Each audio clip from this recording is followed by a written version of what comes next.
So at the moment, we have the Conservative Party literally in freefall, infighting amongst themselves in what's going to be an incredibly dirty leadership campaign. Whilst, the country is basically on its knees because of the cost of living crisis, there's plenty wrong at the moment, and the Conservative government are doing nothing because they're too busy infighting amongst themselves. Which you'd think, right, that this would be the time. It's some easy own goals to be able to make. But obviously, we've watched PMQs. We know that barely any of these own goals were properly brought to bear by Keir Starmer in his questions to Boris Johnson at PMQs. He really didn't do a very good job at all of actually holding them to account for anything. After that, there was a Lords vote. Basically, there was an amendment 58 of the schools bill to provide free school lunches to all pupils in a household receiving universal credit. So, like an incredibly kind of bread and butter kind of issue in Parliament that should be on the side of Labour, right? There's one party who's supposed to care about things like, I don't know, children starving because they can't afford to eat, you'd think the Labour Party would be the one that would be the most likely to back one of those things. But unfortunately, the Labour Party abstained from this vote in the House of Lords on this amendment, and obviously the Tories opposed it, and so the amendment didn't pass. Right? We have the Labour Party blocking bills to feed children. And I don't care that it's an abstain rather than a vote against, because it effectively is a vote against, right? I don't really care about whether or not what the actual act that you've engaged in is in abstract. What is the actual material effect of what they've done here? What they've done is say that they don't want to feed children. They're abstaining on feeding poor children. How is this a Labour Party? And we'll get on to Starmer and his vision of a Labour Party moving forward, which, amusingly, there's been another poll by Redfield Wilson showing him as being, I think it's 7 points behind Boris Johnson. An absolute... This guy's literally not even fucking Prime Minister for very long, and he's still polling higher than Mr. Boring Keith, who, this is the same guy who was called boring and ineffectual by Boris Johnson's in that PMQs, because he is, right? 3 Labour Lords to fight the whip. Baroness Chapman gave a bizarre speech, failing to form complete sentences, saying Labour would back such a measure if it advanced the government. Naturally, she mentions Labour lifting children out of poverty before abstaining, and then causing the bill to fail. And as Aaron Bastani says in this thread, there's no mention of this from journalists of the supposedly pro-Labour papers. Because, I guess they're probably because they're so pro-Labour that they literally think that Keith can do no wrong and will refuse to call him out for this kind of ghoulish shit that him and his party are doing at this point. All they care about is when Tories are the baddies, because it's literally team sports. It's not about the effective utility of the policies that do or don't get passed by the government. It's just blue team bad, red team good. Again, adults in the room treating politics like a football game yet again. There was even an article published in Labourlist by Phil Wilson, who said that you can understand why we're seeing campaigns for a right to food, but there's a note of caution to sound because it would curtail ambition for the country. What the? What? How is this? What's happened to the Labour Party? And then they wonder why Keir Starmer is polling below Boris Johnson. It's only the miracle of Partygate and all of these fucking scandals that they're anywhere near polling high enough. Voters aren't switching over to Labour. It's just Conservative voters don't want to vote for anymore because they're that miserable. I honestly just can't believe it. How do you support this during the worst cost of living crisis in recent memory, in modern history? We have the nominally quote-unquote left-wing massive inverted commas party causing a bill about feeding children to fail. Like, mind-meltingly evil is correct, the God Otter. And it's amazing. Literally we have the Lib Dems being to the left of Labour on. It's the same Labour leader who continues to break his pledges, and which are all things that he got elected on as his position on. He's the guy who's talking about integrity in politics, and he is breaking his own promises that he made to his own membership to try and pull this incredibly right-wing line just to get himself elected. Let's listen to this clip on LBC. Can I ask you, do you stand by your pledge to support common ownership of rail, mail, energy and water? Andrew, I'm pragmatic about this, not ideological. But we've got to face the reality of the situation, which is post-COVID. Our economy is in a different position. But I'm not one of these people that's ideological about it. It must be one thing or the other. We've got to... Right, so let's pull this. Let's analyse this first of all. So he's saying that he's not ideological, he is pragmatic. Okay, if you're ideologically in favour of common ownership, then you must certainly believe that there is some pragmatic utility to engaging in that, rather than just thinking that it's good, for some kind of just a virtue signal or whatever. You must somehow think, for some reason, that there is a pragmatic utility with which to do so. So that saying that you're pragmatic rather than ideological, that doesn't make any fucking sense. Because if you didn't think that would create good outcomes, you wouldn't have suggested it in the first place when you're running for leader. Second of all, yes, the economy has changed post-COVID. That is the one thing that he said that's correct in the sentence. You know how it's changed? It's made common ownership better. It's literally sold us the case for the idea that nationalisation of these energy companies is the correct thing to do. We are literally watching private water companies pump literal, actual feces into our water. This is the time when we are most in need for all of these things to be nationalised.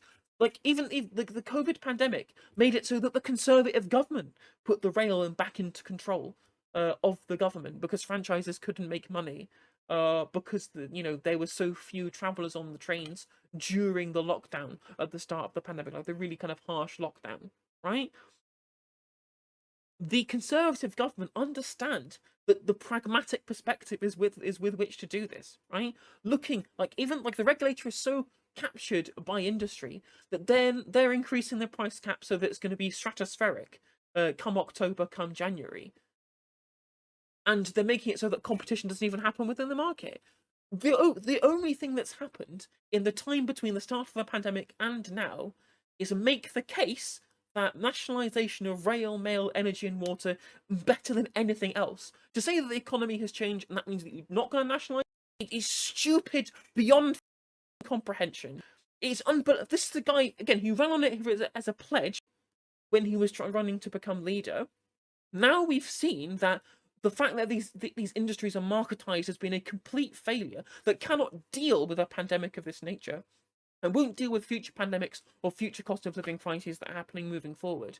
The only solution is nationalisation. That's never been more clear than it is right now. So for you to say that the pandemic's made it, you've changed your mind on this thing, is absolutely mind-numbing.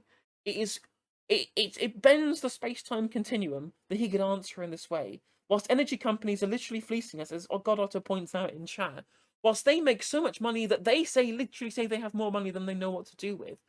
And they have so much excess profits that even the Tories are happy to do a windfall tax on them.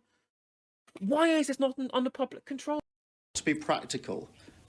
So things have changed. Well, I mean, we're going to inherit a very broken economy.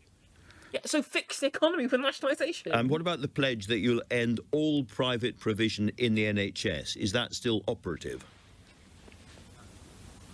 Well, look, there is some private provision in the NHS, and we're likely to... You're absolutely right, Godotto. He has not a single principle. Again, he's standing on the integrity and politics ticket, whilst the Conservative government show everybody that they're crooked pieces of... right? Literally mouldy feces, crooked beyond belief, taking money in brown envelopes from the richest people in the country to be able to do their bidding, whilst covering up for sexual abusers and breaking the own rules that they set, right? The government is in free fall, showing how little integrity they do. And here's Keir Starmer trying to beat them at their own game, not just by have a complete lack of integrity, but looking like a robot, like literally somebody who just has a list of rehearsed talking points that he repeats over and over and over and over again. It's so insincere. Does he think that the public is stupid? Do you think that the public can't see that, or he just has his spin doctors have rehearsed in some lines and he will repeat them ad infinitum? Like, how many times does he have to say we need a fresh start before the public realise that he's literally just repeating like platitudes at the end of the day? That he's just another career politician who has no principles and no scruples and will say whatever he wants to be able to get into number 10. Have to continue with that, but I actually do believe strongly in the NHS as a public service. Well, Andrew, I'm not going to resile from my belief in the NHS as a public health provider. My wife worked in the NHS, my mum worked in the NHS, my sister worked in the NHS. It runs through our blood. What about your toolmaker dad, though? That was a very specific pledge, however, which has now gone. One more. You say that you would... By the fucking, even the Tory, Andrew Marr, even the arch-Tory Andrew Marr is calling him out this work shoulder to shoulder with the trade unions to stand up for working people. That will get a hollow laugh from the RMT today. Well, Andrew, we have, with our unions, crafted a green paper, draft legislation ready for government, which sets out employment rights, day one employment rights, which are stronger than anything we've seen in this country. And all of our trade unions helped us with that. So that draft legislation is very much the product of that pledge, Andrew. But I mean, I would say... That's a good thing, right? Of what we've heard in this interview so far, that is a good thing, right? You've at least kind of somewhat made up for the fact that you demonised the trade unions when you were speaking publicly about them. You told members of your front bench of the party that's literally funded by the unions that they can't turn out to picket lines, which I'm glad to see that they all half ignored it anyway, and you just wrote them a letter telling them how angry that he was.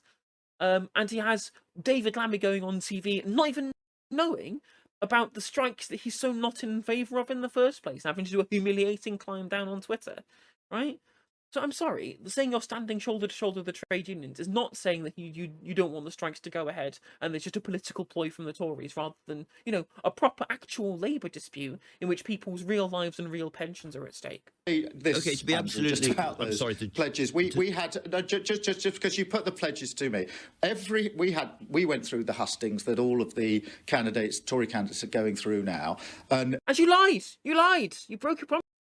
Everybody at every hustings had a closing speech, and my closing speech was the same every single time, which was, if we don't win, all the things that all the candidates are saying will never come to pass. So I made it clear that anyone voting for me as leader of the Labour Party would have someone who is laser-like focused on winning an election. And that was my pitch to our Labour Party members. And by the way, you know, if you look at our votes in conference last year and the support we're getting, the idea that the vast majority of Labour members aren't very happy that we've turned our party around, that we're now, I'm getting challenged on citation needed. What we're going to do as an income. You've literally lost half your membership. Luke Akehurst tweeted out today that their coffers are basically running on empty right now because you alienated literally half the members. It's okay, right? Okay. Oh yeah, our members really support all that we're doing, and they're really glad that we've excised literally every single left-wing idea that the party had previously. And I've broken all the pledges that I lied to the membership about to get to being the leader in the first place. And then all the people who supported me on that basis have all left the party and almost bankrupted us, or I've excised from the party anyway on ideological grounds. And then you say, oh well, actually the membership are really happy. Yeah, because you've kicked literally everyone else has been kicked out of. Coming to the country and saying, look, your bills are going up, I have a plan to sort it, and that is to nationalise them so that we have complete control over how many bills you pay, so that we have the ability with which to bring them down. That is a policy where you go, we're going to fix this, here's a problem, here's a solution to fix it with, rather than going, literally all of his kind of platitudes that he's saying, where he's not even committing to any kind of vision, is just, we will not do the good things, we will not do the bad things, and we'll do the good things, and we'll also grow the economy because we're the party of business. That means literal nothing. And then just repeating his rehearsed fucking spin doctor lines. Like, once the Conservatives regroup and they've ditched Johnson and got Penny Mordaunt in charge, what the fuck is he going to do? How on earth, in what universe is he ever going to be able to be effective opposition if all he's doing is capitulating on every kind of talking point that Tories are going for? I posted a TikTok previously about how the issue here is narrativization, and it's just neoliberalism on both sides. It's neoliberalism blue version, neoliberalism red version, and we're just going to be sitting here with, you know, a market that can't function anymore because it's being totally either unregulated or being consumed by monopolies, or natural monopolies to be clear, because that's what happens in all of these different markets that have inelastic price supply and demand curves, such as housing, such as energy, such as water, right? You need to drink water, you need a house, you need bills. So the privatization of these has literally caused them to be sectioned off and be able to be extorted out of the public by the private sector for millions of pounds worth of gain, billions even of pounds worth of gain, and we get crap services and expensive ones because of it. As I said previously, actual human feces is being dumped into our precious rivers. We're having energy bills going sky high whilst, oil barons run off with huge amounts of money and bonuses. It's like we literally are staring down some of the worst economic problems, and you're saying that your solution for this is to just do the same but nicer? This is nonsense. This is just getting nowhere. Like, what's the point? You say, oh, we're desperate to win an election. What's the point in winning an election if you're literally going to do nothing? Which is what he's promising. He's promising to literally do less than Boris Johnson. It's pathetic. It's absolutely pathetic. This is a Labour Party that wants children to starve, that breaks all of its promises, and has a leader who's completely ineffectual, and has completely distanced itself from half the membership because they've all left or they've been kicked out. This is the ideal time for a proper Labour Party to stick the needle into the Tories and jab hard, right? So you take these fucking Tory cunts down a peg and show the country how awful they've been doing and how different things theoretically could be to make this country better. And all they're saying is nothing. More of the same. Nothing will fundamentally change. Continuity in neoliberalism. Joe Biden nonsense. At least Joe Biden is, he's happy when people strike. He appoints pro-union heads of the National Labour Relations Board. He is happy to, green light the idea that there should be some kind of there should be high levels of green investment. Do we hear any of that from Keir Starmer? Nothing. Nothing. Literal nothing. It's absolutely embarrassing, and he's polling lower than Boris Johnson. Anyway, please do like and comment and subscribe to YouTube viewers. And please go and follow me on Twitch. It's going to be in link in the description box down below. And if you click the bell, it'll notify you when I go live. And also when I upload videos. And my other socials are there. And I'll catch you on the next one. Hopefully I'll be a little less angry next time.